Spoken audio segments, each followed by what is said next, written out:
Joining us now, president of District Media Group and fellow at the Independent Women's Forum, Beverly Hallberg. Good morning, Beverly.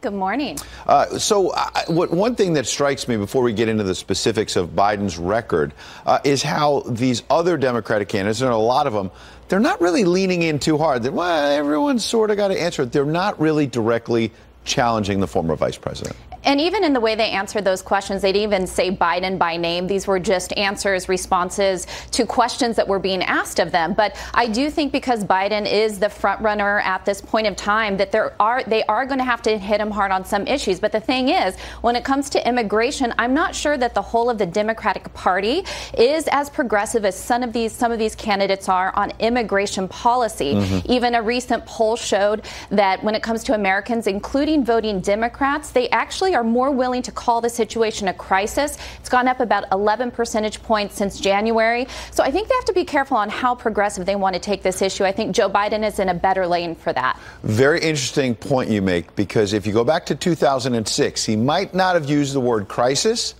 but then Senator Joe Biden made it sound like it was one. Watch. I voted for a fence. I voted for 700-mile fence. Why I believe the fence is needed is not related to immigration as much as to drugs. It's all coming up through corrupt Mexico. You got 11 million illegal aliens here. They have to have a way to earn their way into the deal. This is an amnesty. They're required to take 11 years' worth. They pay a fine. They got to learn to speak English. They got to pass tests.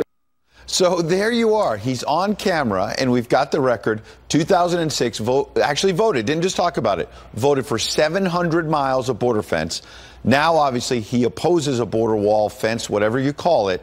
And in terms of sanctuary cities, in 2007, he was against cities that defy federal immigration law. 2019 does not support a crackdown on those very sanctuary cities. Sounds like a hypocritical record.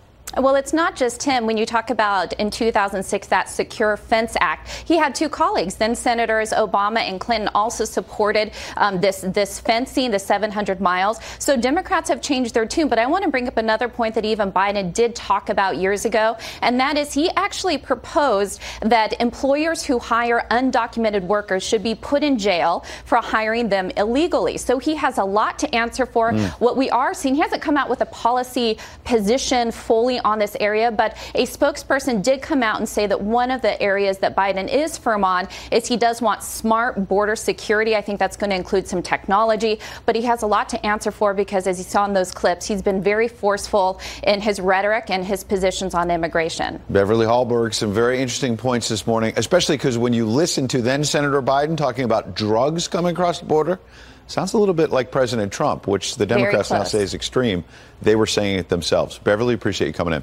Thank you.